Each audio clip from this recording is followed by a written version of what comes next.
So you're interested in high-grade premium audiophile type sound. Well, you've come to the right show. Today on CMA Connected, we've got our special friend Nick Wingate of Ground Zero USA coming on, and we are totally going to geek out and break out for y'all all the different series, products, and overall layout of the different offering that Ground Zero has for you premium listeners out there.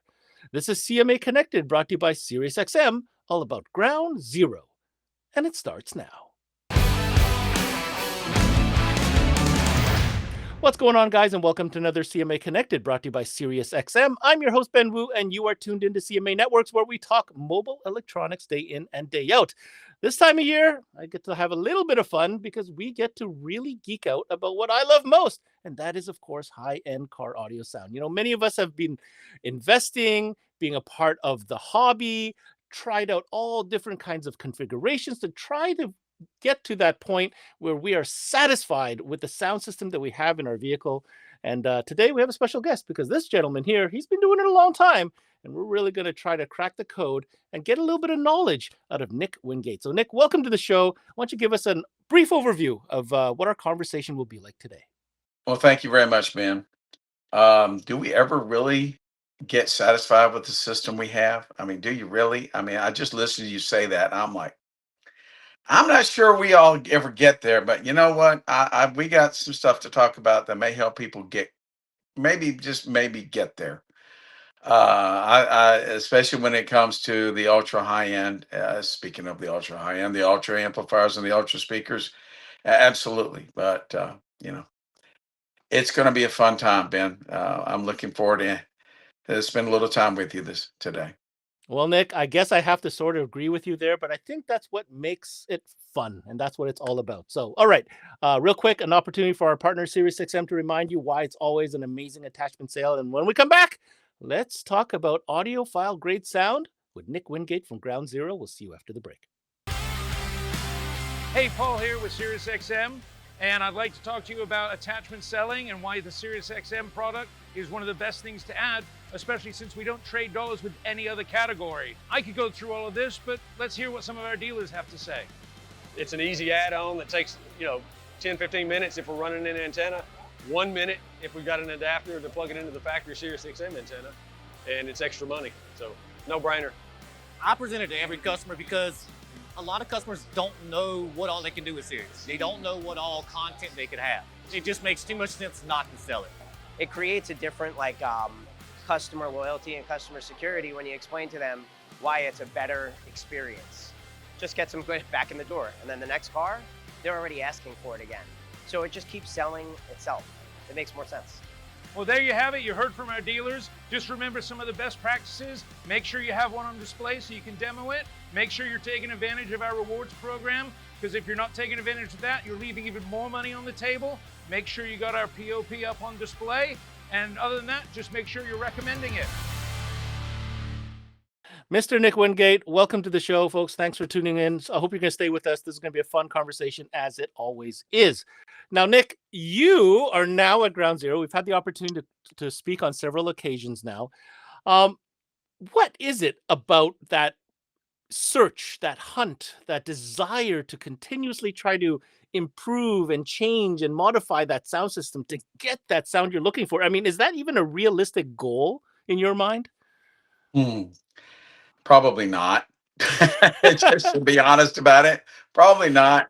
But it sure is a hell of a lot of fun trying to get there. And we've all forgotten. I think we've forgotten. This is supposed to be fun, and enjoying the music. That's what we do. All this crazy thing we call 12-volt car audio. I mean, that's the reason we try and achieve it. Is to put a smile on my face, yours, or whoever is purchasing the equipment. But there's a reason why we try and get there. And I think it has to do a lot with it being just a hobby. Yeah, it absolutely is. And you know what makes it interesting is if you take a look back at the last decade, 2 decades, I mean, things have changed, right? I mean, new resources, new materials, new technologies, and that keeps the target continuously moving, because what you might have thought was perfection a decade ago has maybe drastically changed based on what's available in the market today. So, and I want to preface this conversation. When we're talking audiophile sound, I want to be clear. This is truly something that is in the eye of the beholder. We all have different tastes. We all like different kinds of music. We all enjoy the music in different ways. Some of us will maybe sneak out to the car after dinner and just listen to music in their car for 2 hours. Others enjoy it in traffic. Others like to go compete, such as yourselves and other friends that we have.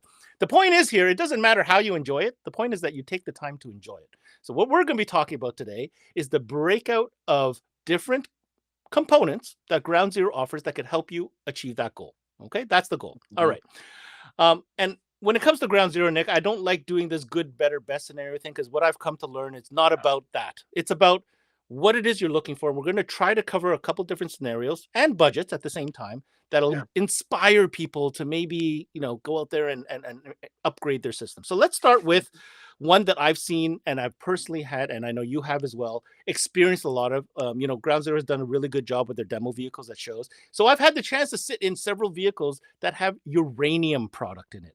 And I think it's a lot of people online talk about it. So I'd like to hear your take on why somebody would want to consider the uranium product line. Well, I think first of all, for me, having experience with the uranium, to start with the uranium amplifiers, dollar for dollar, and we have to, and I'm going to include the pricing, dollar for dollar. I'm not sure there's a better amplifier made. And I mean this in all sincerity. I had an opportunity last week to spend the better part of 4 days either tuning or listening to a vehicle at Iosca Finals that had, 4 uranium amplifiers. It had two 4 channels and two 2 channels. And it was powering plutonium speakers and plutonium subwoofers. And the amount of fidelity that came out of that system was just extraordinary. I had numerous friends of mine who have been involved in this industry for years and years, who were on the home audiophile side as well as the car audiophile side. And they all told me the same thing, that the level of dynamic range, whether it's micro or macro, was simply stunning. And they could not believe that uranium amplifiers were producing this. Yeah, we can change the bias and go from class A to class AB. Yes, we can do that. And they are class AB amplifiers with a little biasing towards class A that can occur. But when it comes to just dollar for dollar, power for power, and the ability to recreate a sound stage, it is extremely impressive what uranium amplifiers can do. And I think it can be said the same for the speakers. Dollar for dollar, they are extremely neutral. They are extremely revealing. And when, people always ask me, well, Nick, what the heck do you mean by neutral? Well, when you listen to some speakers out there, and I'm not going to name names, but every one of them has a unique sound. Some of them like to play rap or hip hop or techno, or some like to listen to speed metal.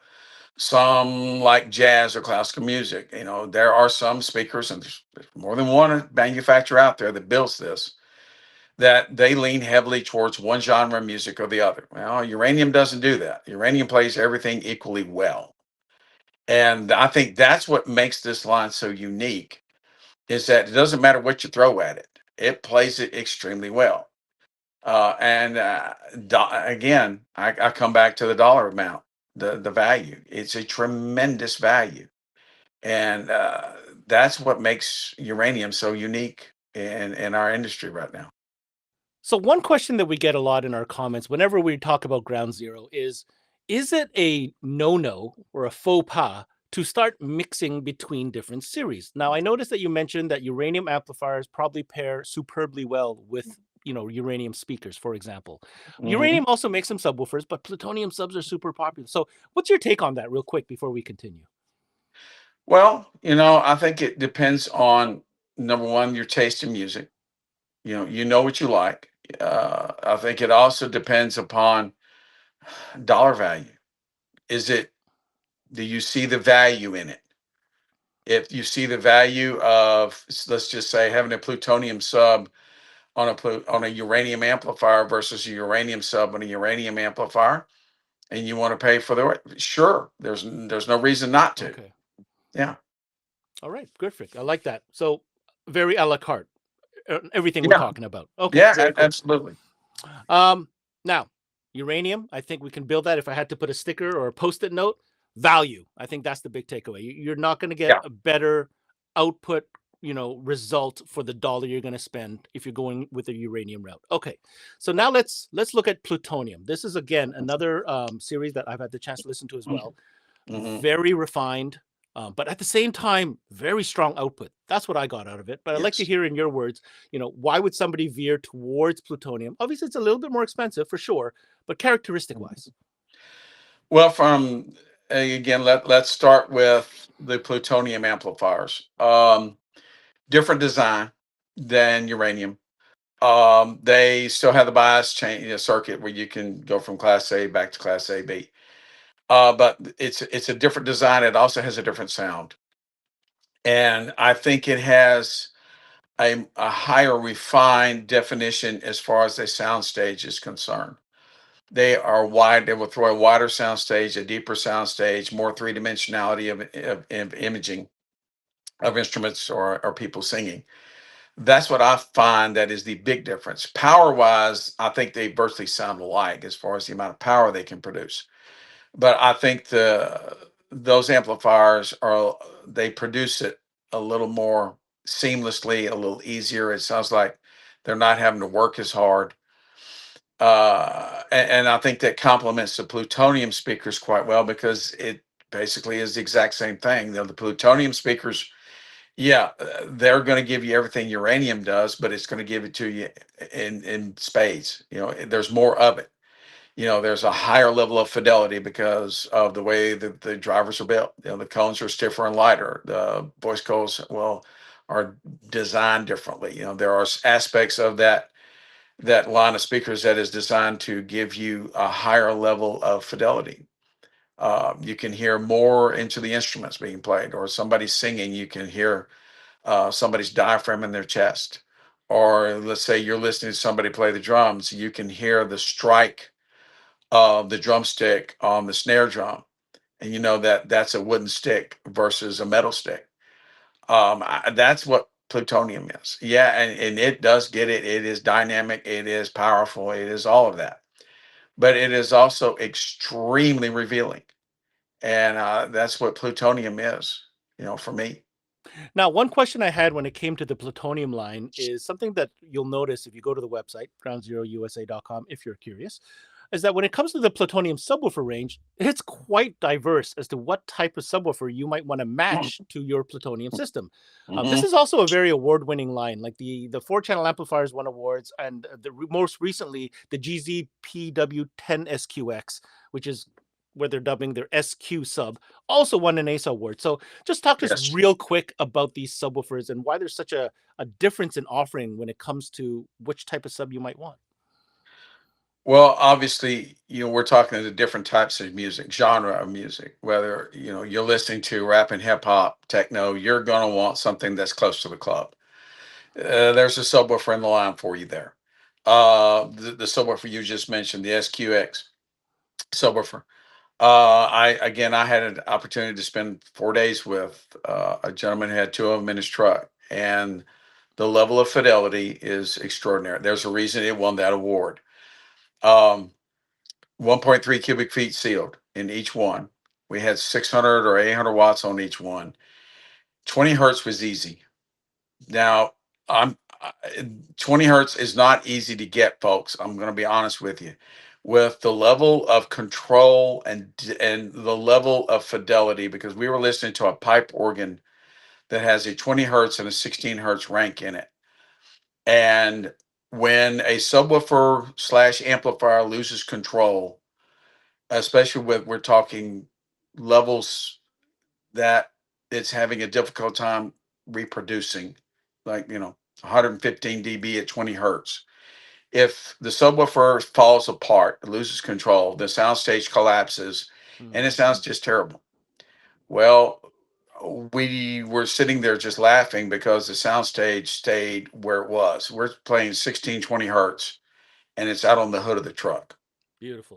That said an awful lot to me about the level of fidelity that this subwoofer is capable of doing. And I think it's a testimony to the technology that the company's developed over the years, that, they decided to develop this subwoofer specifically, to handle this type of situation. We know, Ben, you and I both know there's a lot of different product out there that says, oh, we can do this and we can do that and we can do all of it. No, you can't. Sometimes you have to have subs and drivers specifically designed for specific needs. And I think the subs in this line can meet a number of different needs depending on what that need may be for that person. Very well. And I think that theme segues us perfectly to our next two, I'm going to say, ultra elite items here. So the next one, guys, if you're paying attention, if you're still with us, reference has always been a part of the catalog. It's always been that upper echelon, of course, until Ultra came out. We're going to get to Ultra in a second. But there's some new reference goodies on the horizon. I don't even know if you can talk about them yet, but I'm going to try because that's what I do. I ask the questions. Reference series, when it comes to Ground Zero, is top of the line. It's the pinnacle of what you can get. What can you tell us about the new reference speakers, which they are sort of rumbling about online right now? There's going to be 3 speakers available.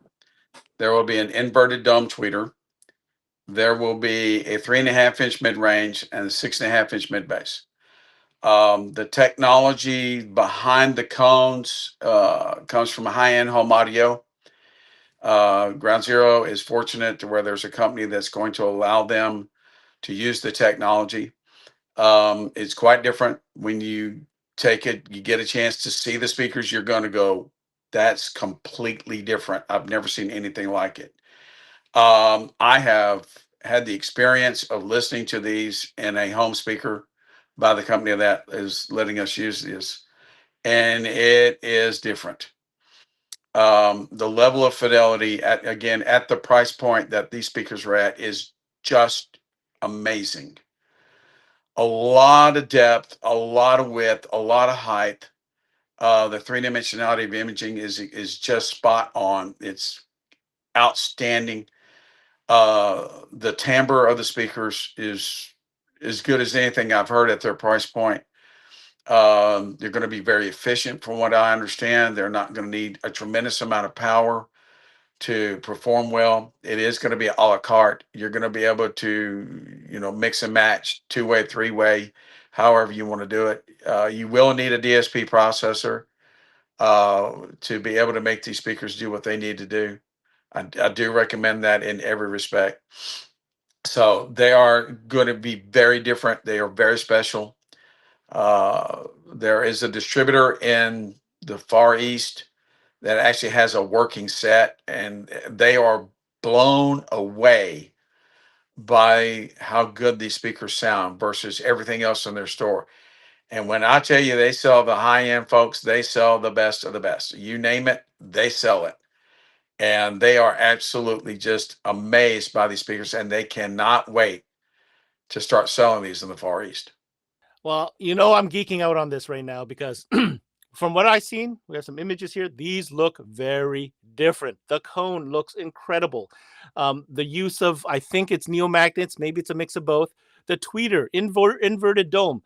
What is this foam technology surrounding this tweeter? I'm sure you have the answer to this. So what is this? Well, it's a felt that is cut a certain way. And what happens is it prevents what is known as edge diffraction from taking place. When tweeters play, and other speakers play, but especially tweeters, the frequencies are very, very, very small, and they have a tendency to roll off onto the baffle in which the tweeter's attached to, or the frame that the tweeter's attached to. And what happens is it causes a nasty phase shift to take place. And you can hear it. It sounds like a distortion. Well, this material, because of the way it's applied and cut, is going to eliminate that. And if, we've been talking, you were asking me, well, who does this in home audio? Well, Yeah.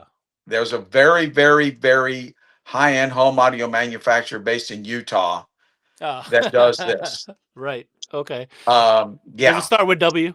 yes, it does. Oh, gotcha. And they've been doing it for a number of years. But as far as I know, I may be wrong, but I don't know of anybody else in car audio that's doing this.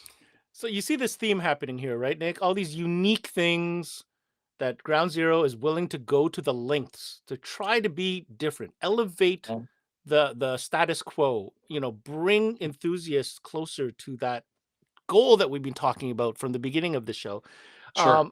And just real quick, we have to mention the amplifiers as well. I mean, these are one of the most gorgeous. I love them, and I'm sure you'll agree with.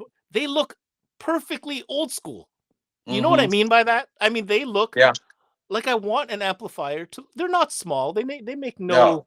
You know what I mean? This is not for the compact under the seat kind of system. No, they don't care. No. They have built this because they know guys like you and me want machine cut, big ass surfboard, beautiful amplifiers. So Yeah. just want to comment Yeah. on that. Yeah, absolutely. When you're talking no holds barred, That's this is it. the only way to build it. Well, no holds barred. Let's stay on that theme for a second because we've saved the last one here. This is going to be interesting. So when I first heard that Ground Zero is going to drop a new amp, now Ground Zero, as you guys know, is based in Germany. So much of their higher end stuff is actually made in Germany, which is great.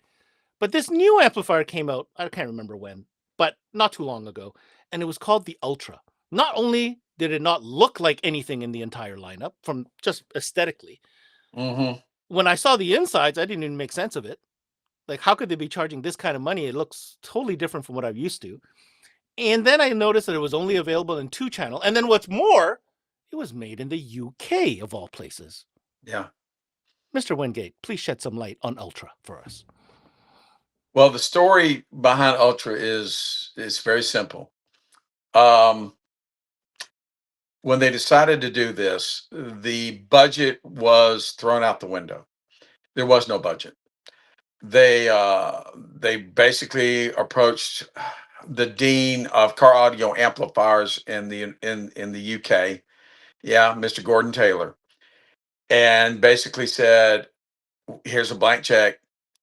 Build the best. Build whatever you want, however you want to do it. Use the best." And okay. And Gordon was like, "You sure you want to do this?" Like, absolutely. And so he did. And that's how these amplifiers came about. It really is it's a no holds barred amp in every respect. We're talking hand built, handcrafted. Literally completely different design, extreme high end parts. So, and when you have the ability to build a design that you maybe been thinking about for years, but because it was limited in production because of part availability, your constraints as far as pricing, because you had to hit a price point, you know, you had to. But when you're given the blank check and say, "Here, go build whatever you have wanted to build for the last, 15, 20 years, this is it." And it sounds like it. It doesn't sound like anything in car audio I have ever heard. It sounds like, honest to gosh, it sounds like tubes in somebody's home system. When I turn the amplifier and I set the bias to high, it literally sounds like, somebody's playing a high-end tube amplifier in a home audio system. That's what it reminds me of. Okay, Nick, you said a lot there, so I'm going to just review for those of you guys that are tuning in. You mentioned premium components. Now, I'm going to be completely honest with you guys. I don't even know what any of this means, but I know it's important. So I'm going to just list off a couple of cool things. Number one, we're talking about Swiss handmade Elma selector switches. We've got Mundorf audio capacitors. We have an isolated power supply. This is a cool fact. It's a 2-channel, but it's actually built like 2 monos. So it's dual mono topology. And get this, it's ready for liquid cooling. I mean, my kids' computers have liquid cooling, but I've never seen a car amplifier that could take liquid cooling, which is another wow factor. But all this is for you geeks out there like me, but you can take your time and Google whatever those things mean. Here's what I want to know, Nick. Sum it up for me. I'm the guy that wants the best. a plethora of systems in my quote unquote car audio career or hobby. Sum this up for me in an experience so that people can understand if you're going to spend this kind of money and want the best, what are you getting? Emotion. It's an emotional response to the music. And that's not easy to do in car audio. You know, when you have product such as the ultra speakers and the ultra amplifier that allows you to literally experience the emotions that the artist or artists are trying to convey to you with whatever they're doing. That's not easy to do. You know, that takes a higher level of technology, a higher level of fidelity in order to achieve it. You know, you've got to spend some money. You know, in the high-end home audio world, you've got to spend some money. In car audio, you're going to spend some money. But if that's what you're after, if you're looking for the absolute best, that you're going to be able to literally understand what somebody is trying to convey in telling a song, you know, singing a song or telling a story. That's what this is it. The best way I can describe this is if anybody's ever heard Johnny Cash sing Hurt and it doesn't make you want to cry, go listen to it on one of these systems. Go listen to him sing this on an ultra system. It will bring you to tears. Literally, the first time I heard it on one of these systems, the hair stood up on the back of my neck.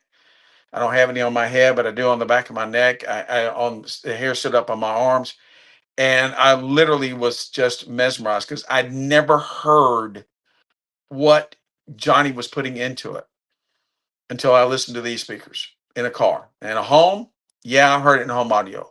Not often, but I have heard it in home audio. But there's only one system I've ever heard that level of fidelity, that the transfer of the emotion that Johnny was singing to all of us. Yeah, you know, the man knew he was dying, and you could tell and you could hear it. And it literally left an impression upon me. And this equipment leaves that impression upon you. It's the best way I can describe it, Ben. And that was Nick Wingate of Ground Zero sharing with us some deep thought, some insight, some reviews, and just general information about some of the gear that Ground Zero is putting out for you guys today to enjoy and to build that system of your dreams, whatever that target may be. Now, if you want more information on any of the products covered on today's show, I do encourage you to head over to the website, groundzerousa.com. Now, my takeaway is simple. There's a lot of great car audio gear. Heck, we cover that all the time here on CMA Networks. But one thing that the Ground Zero brand seems to do that really goes above and beyond many of the other brands out there is to really try to put out game changers with everything they do. They have different different products at different price points. But if you're looking at the audiophile sessions, like, and that's why you're here today, I'm going to be hard pressed to point you in other directions when it comes to looking for stuff at this level. The components, the design, the technology, the heritage, where it's made, how it's made, the configuration, the matching of the components, the technologies, the features, the materials. I can go on and on. In fact, we probably ran long on this show only because there's that much to talk about. So please take a look at the website, dive a little bit deeper, but more importantly, try to find an opportunity to listen to it for yourself and see if the hair on the back of your head also gets perked up just like Nick's. And that's it for the CMA Connected, brought to you by SiriusXM. I'm your host, Ben Wu. Until next time, we connect.